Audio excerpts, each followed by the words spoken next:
నన్ను ఏ నమ్మకంతో నువ్వు ఈ కంపెనీకి వైస్ చైర్మన్ అని అనౌన్స్ చేశావో అది నేను నిలబెట్టుకుంటాను.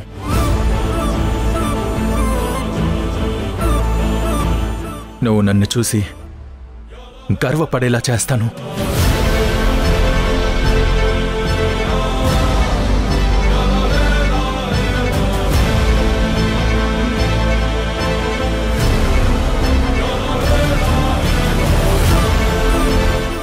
I'm always Nana, and I will be always with you.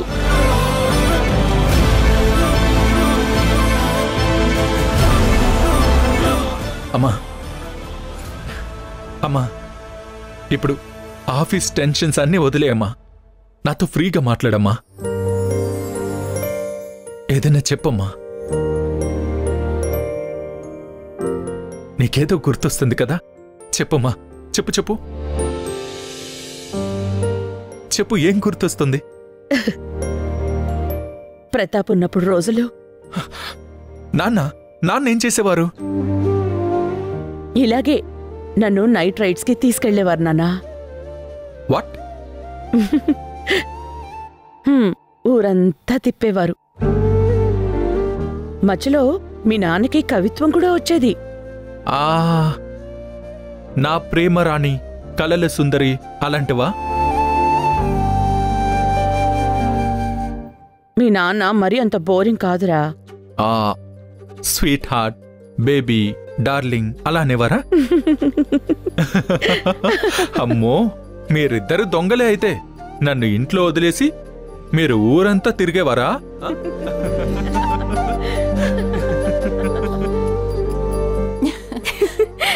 అమ్మా, ఇంక మీరు పడుకోండి. నాకు నిద్ర రావటం లేదు వసుంధరా. మరేం చేద్దాం? నువ్వేదైనా పాట పాడు, అది వింటూ పడుకుంటాను. పాట? అవును, దేవుడి గదిలో నువ్వు పాడేటప్పుడు వింటాను కదా. నీ గొంతంటే నాకు చాలా ఇష్టం. బావుంది. తల్లి జోల పాడితే పిల్లలు పడుకుంటారు. మీరు నన్ను పాడమంటున్నారా? ఒక్కోసారి తల్లి కూడా అలసిపోతుంది. సరే, మీ అలసట తీరుతుందంటే నేను పాడుతాను. సరే.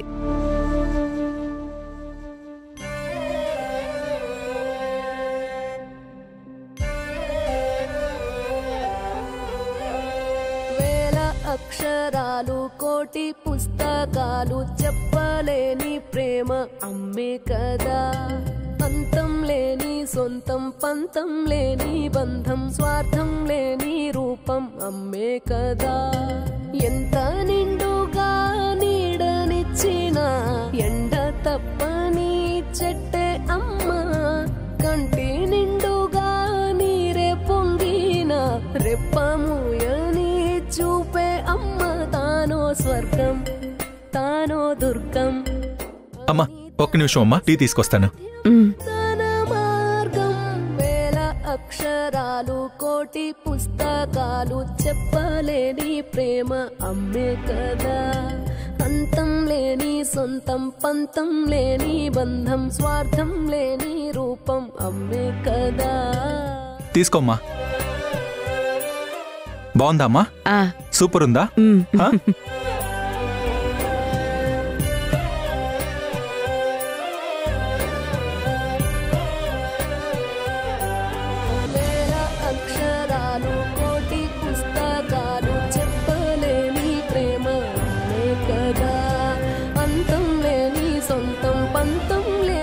అమ్మా, వెళ్దామా?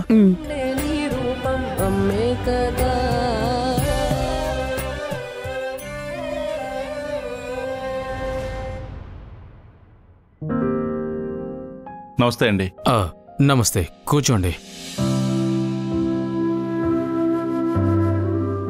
డబ్బులు తీసుకొచ్చాను, లెక్క చూసుకోండి. నీ దగ్గర లెక్క ఎప్పుడు తప్పదుగా సూర్య.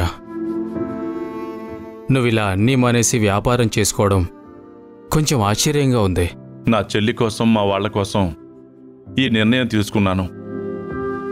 వాళ్ల కోసం నేను ఏదో ఒకటి చెయ్యాలనుకున్నాను. ఈ టూర్స్ అండ్ ట్రావెల్స్ అమ్మేస్తున్నారని తెలిసినప్పుడు ఇక్కడైతే మా వాళ్ళందరికీ పని దొరుకుతుందనిపించింది. మీరిప్పటికీ ఇదే చేస్తున్నారు. మీకున్న కాంటాక్ట్స్ మాకు ఉపయోగపడతాయి అనుకున్నాను. 25 ఏళ్ల వయసు వచ్చినప్పటి నుంచి ఈ వ్యాపారంలోనే ఉన్నా. చదువు పెద్దగా వంటపట్టి ఉండకపోవచ్చు, కానీ ఎవరెలాంటి వాళ్ళో బాగా చదవగలను.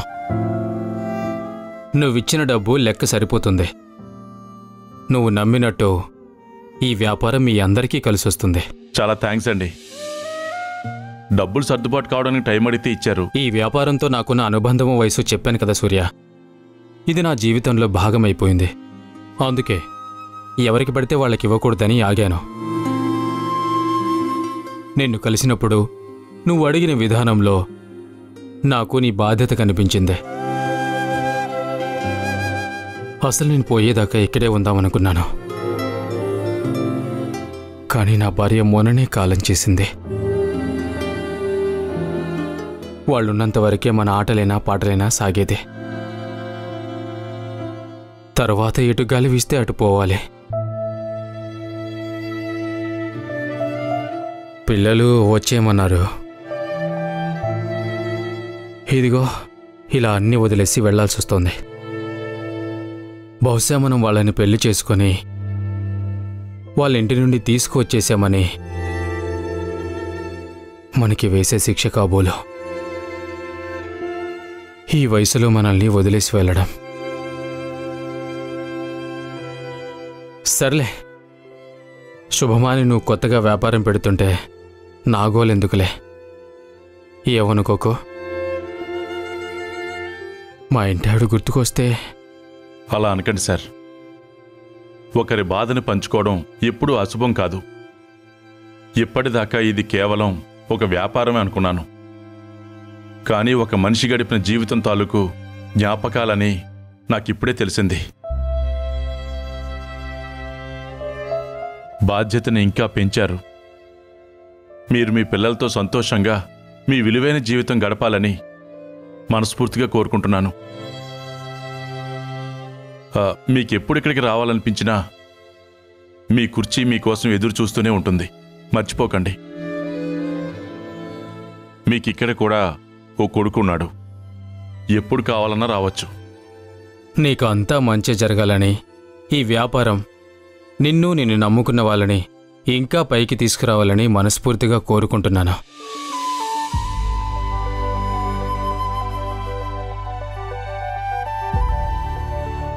వస్తాను బాబు.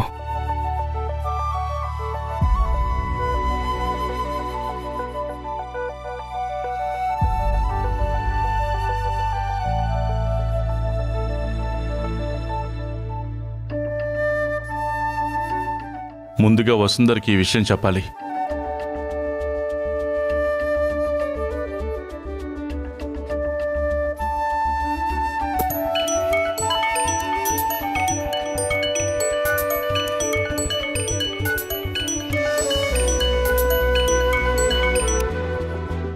అన్నయ్య, ఎలా ఉన్నారు? నిజం చెప్పనా? మీకు అబద్ధం చెప్పడం అస్సలు సూట్ అవ్వదులే అన్నయ్య, నిజం చెప్పండి. 6 నెలలు సావాసం చేస్తే వాళ్ళు వీళ్ళు అవుతారంటారు. ఆ సామెత విన్నావా? ఓహో, మా పల్లెటూరు వాళ్ళకి సామెతల గురించి చెప్తున్నారా? అమ్మో, ఏదో మాట వరుస కన్నానులే అమ్మా. మాటల్లో నిన్ను గెలవగలమా?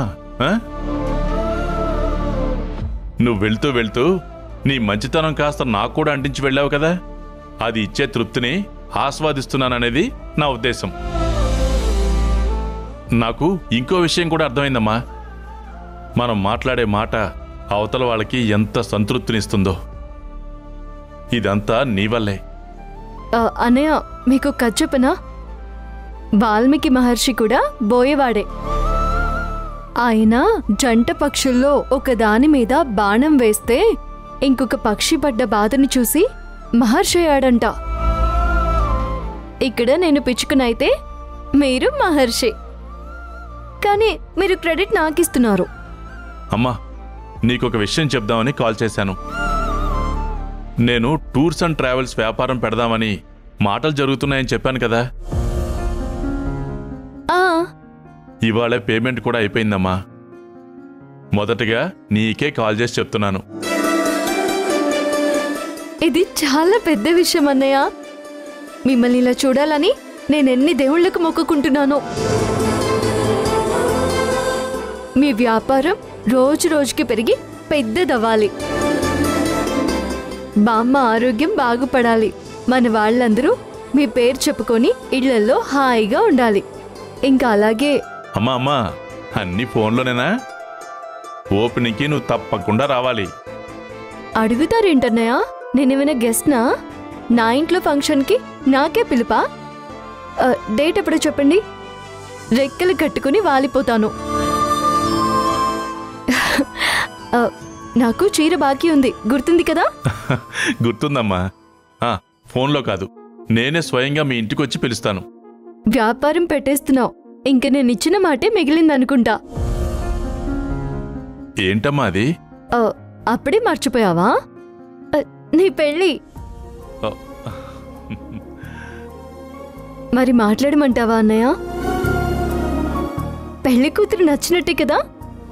చాలే అమ్మా, నేను మళ్ళీ ఫోన్ చేస్తాను.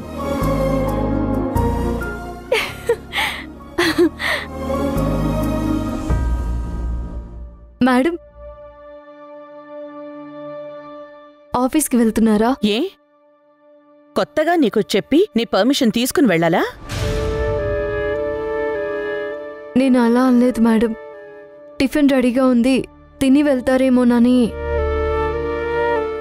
అక్కర్లేదు, ఇవాళ ఆఫీస్లో ఇంపార్టెంట్ మీటింగ్ ఉంది. అదయ్యాక ఆఫీస్లోనే తింటాను. పోనీ ప్యాక్ చేసి చంద్రగారితో ఆఫీస్కి పంపించమంటారా? ఏంటి ఈరోజు కొత్తగా నన్ను టార్గెట్ చేస్తున్నావు? నేను నందితని కాదు నీ మాటలకి పడిపోవడానికి. నీ డ్రామాలు ఇంకా ఆపు. కొన్ని పరిస్థితుల కారణంగా నీ పెళ్లి చేయాల్సొచ్చింది. అంత మాత్రాన నేను నిన్ను కోడలుగా ఒప్పుకుంటానని ఎప్పుడూ అనుకోకు. ఒకవేళ నీకు ఇంటి మీద స్పెషల్ హక్కు ఉందని ఇండైరెక్ట్గా చెప్పాలని ట్రై చేస్తే నేను చెప్పేది గుర్తుపెట్టుకో. నీ దయాదాక్షిణ్యాల మీద బ్రతకాల్సిన అవసరం ఈ మల్లికకి ఎప్పుడూ రాదు.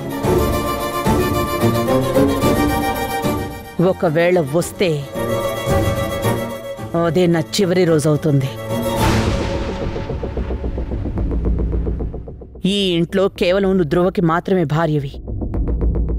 కట్టుకున్నావుగా నీ కొంగుకి, వాణ్ణి నీ గుప్పెట్లోంచి జారిపోకుండా చూసుకో. అది నీకు బాగా అలవాటైన పనే కదా.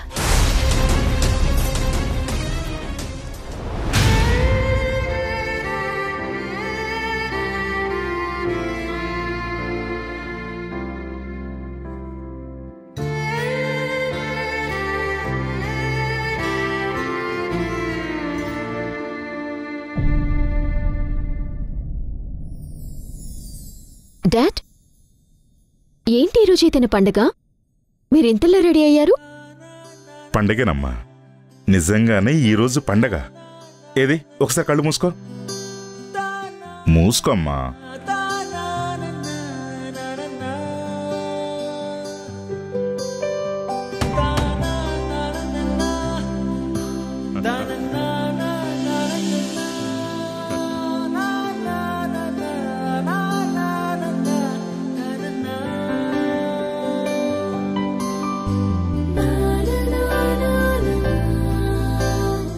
డాడ్,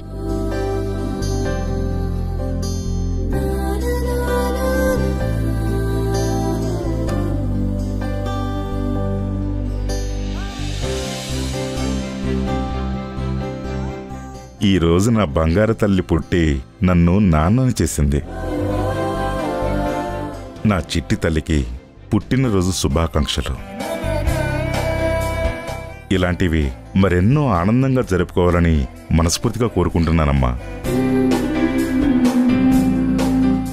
నేను ఆనందంగా ఉండటం అంటే ఆ వసుంధర ధ్రువ విడిపోయినప్పుడే.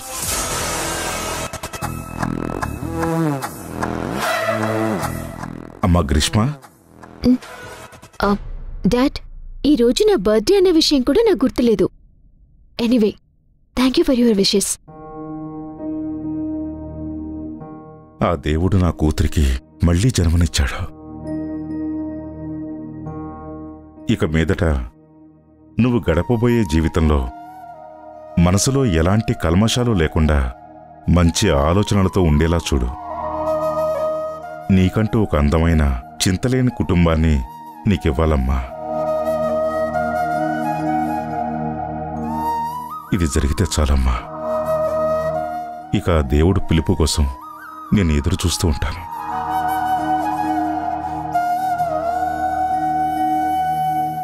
నేను మళ్ళీ బతకాలని అనుకోలేదు డాడీ.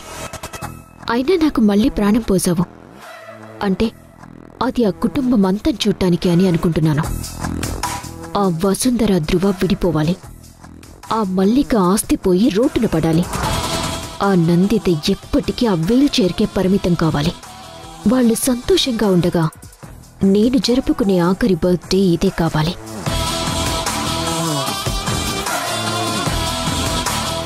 అమ్మా గ్రీష్మ, ఇవాళ నీకేం కావాలని అడుగు. అవును, నీ ఫ్రెండ్స్కి పార్టీ ఎక్కడ ఇస్తున్నావు? డాడ్, నాకు 1,00,000 కావాలి డాడ్. 1,00,000? వద్దులే డాడీ, ఎప్పుడు అడగమంటారు, మళ్ళీ అంతా అంటారు. అప్పుడు నన్నెందుకు అడగటం? మీరు ఫిక్స్ అయిందేదో అదే చేతిలో పెట్టొచ్చు కదా. సరేనమ్మా, నేను అరేంజ్ చేస్తాను. ఈరోజు నువ్వు డిసప్పాయింట్ అవ్వకు. నేను నిన్ను 100% అవ్వనివ్వను. ఓకేనా? Thank you daddy, thank you.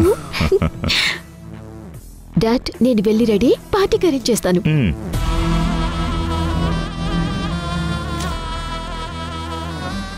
అసలు అంత డబ్బు గ్రీష్మకెందుకు?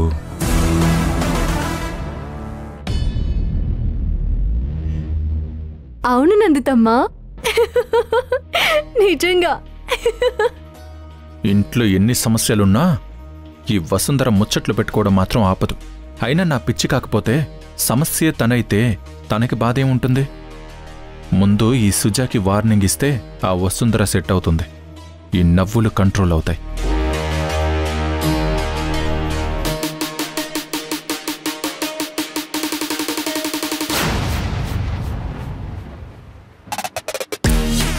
అదేంటి, సుజా గార్డెన్లో ఉంటే వసుంధర ఎవరితో మాట్లాడుతోంది? నందితమ్మ, మీరు నాట్యం చేస్తున్నప్పుడు తీయించుకున్న ఫొటోస్ చూసినప్పుడు నాకెంత సంతోషంగా ఉంటుందో తెలుసా? మీరిప్పుడు కూడా అలాగే నాట్యం చేస్తున్నట్టుగా ఊహించుకొని సంబరపడిపోతాను. అల్లరి పిల్ల. నందితమ్మ, మీరు వీలైనంత త్వరగా కోలుకొని మళ్ళీ నాట్యం చేస్తూ ఉంటే నేను చూసి ఆనందించాలి.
అత్తయ్య, నువ్వు మాట్లాడుతున్నావా?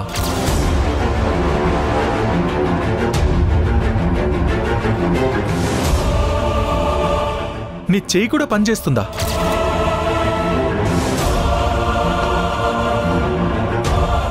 మరి ఇదంతా నాకెందుకు చెప్పలేదు?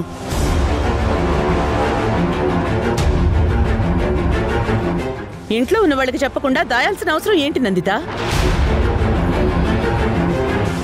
ఇంట్లో వాళ్ళని పరాయి వాళ్ళుగాను, పరాయి వాళ్ళు నీ వాళ్ళైపోయారా?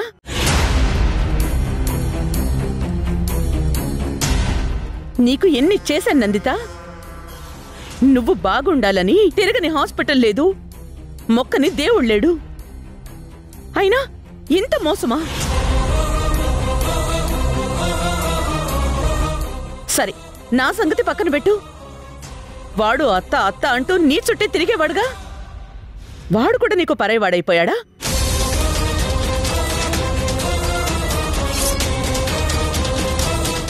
ఇది అత్త తప్పు కాదమ్మా.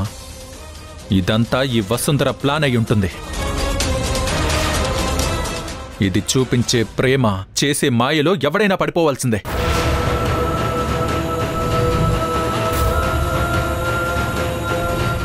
అసలు ఎవరు నువ్వు? నీ ప్లాన్ ఏంటి? ఎందుకు ఇదంతా చేస్తున్నావు? ఇది కూడా ఆ కార్తిక్తో కలిసి వెళ్ళిపోవడానికి వేసిన ప్లాన్లో ఒక పన్నాగమేనా?